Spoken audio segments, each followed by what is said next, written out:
Hunan style of cooking is one of the 8 traditional Chinese cuisines. It's very popular in Indo-Chinese cuisine as it's spicy. It liberally uses garlic, ginger and red chilies. Today on Spicebox, we will be making Hunan Style Paneer. Super spicy is the only way to describe Hunan Style Paneer. Dried red chilies, chili powder, chili sauce, ginger and garlic flavor this wonderful stir-fried dish. Let's look at the ingredients we require. We'll need 2 cups of paneer that has been made into large finger-sized cubes. We'll need 2 to 3 teaspoons of sliced ginger, 2 teaspoons of garlic, you could always add more if you like, 2 teaspoons of cornstarch, 1 teaspoon soy sauce, 1 cup of onions that has been sliced, 1 cup of red bell peppers again sliced, a little bit of onion greens just to garnish. Now in the chilies we need red chilies, whole dry one, chili sauce, chili powder, white pepper, salt, sugar, some cashew nuts, a little bit of coriander leaves for garnish and while cooking, and that's about it. So we'll start by heating our pan, good quality non-stick pan, because what we're going to do is lightly or shallow fry our paneer. So just take a little bit of the cornstarch, sprinkle it over your paneer. Very lightly, just flip them all over and then sprinkle again. Just pat it down. All we're doing is trying to get a crispy exterior for the paneer. So just do that and let this set aside. In the meanwhile, we're going to heat oil.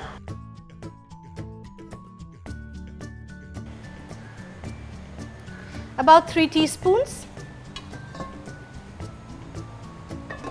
And then we're going to add the paneer.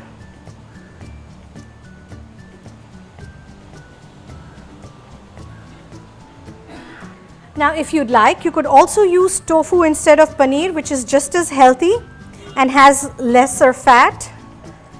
So just put them, cook these until they get a nice brown bottom. Our paneer has now got a beautiful golden color on one side, so just flip all of them over. Remember, don't cook the paneer too long, otherwise it will become rubbery. As you can see, the paneer has beautifully browned. I'm going to turn it off, and what I'm going to do is I'm going to remove it into a bowl of water.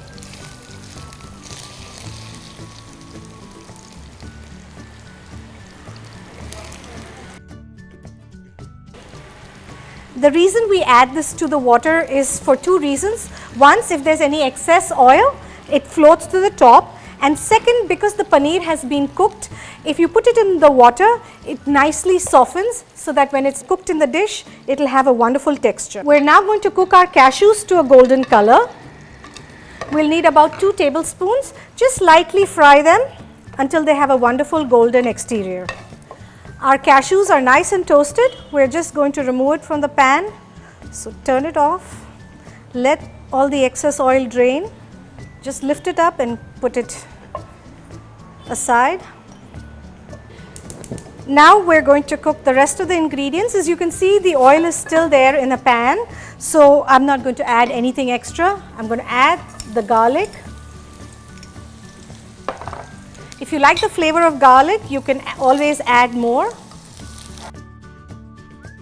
The ginger. Let this cook for just a minute. I'm going to add a pinch of sugar to help caramelize everything.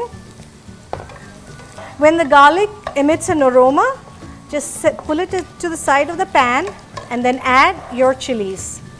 You could use as much as you like. The spicier, the better. Just cook this for a minute or 2. Now the chili is going to infuse the oil and make this very chili flavored oil, which is really wonderful. I'm going to add a little bit of chili powder as well. This is what's going to give a wonderful color. Next goes in the salt, white pepper. Give this a good stir. Add a little bit of the coriander leaves, bit of the spring onion greens. Stir this well, and next we're going to add the onions. Cook on a high flame for about 2 to 3 minutes. The onions are now translucent. Remember, we don't want to overcook it. We have to keep it a little crunchy. So now I'm going to add my red chili sauce, a little bit of the soy sauce, not too much, just a spoonful. Mix it in. Now if you like your dish to have a lot of gravy, you can add some tomato puree or tomato ketchup at this point. Just give it all a good stir and let it cook for about a minute. The onions are cooked and we're going to add the red bell peppers. Now you could add a mix, green, red, yellow, the choice is up to you. But since we are going with a spicy flavor and color, I'm going to add red today. So let this cook just for a minute. Add the cashews, a little bit of the coriander leaves. I'm reserving a few for garnish.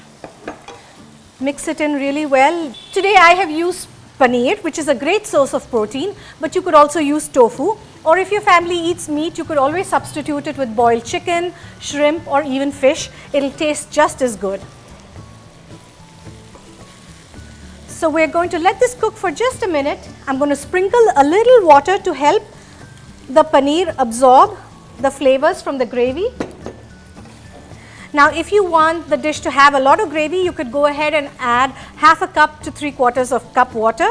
The choice is yours. I want it a little bit on the dry side today. So let this cook for just a minute. So our paneer has softened up and absorbed some of the gravy.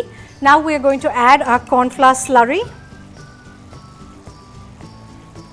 Gently stir it just until the corn flour thickens. Now if you like to make this a little on the sour side, you could always add some vinegar or lime juice at this point and then just turn it off. We're now ready to serve this on a platter.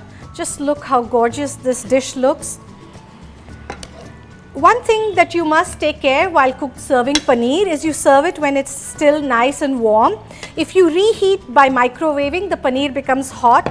So if you're going to reheat, just make sure that you put it on a gas stove versus a microwave. Just look at that, delicious.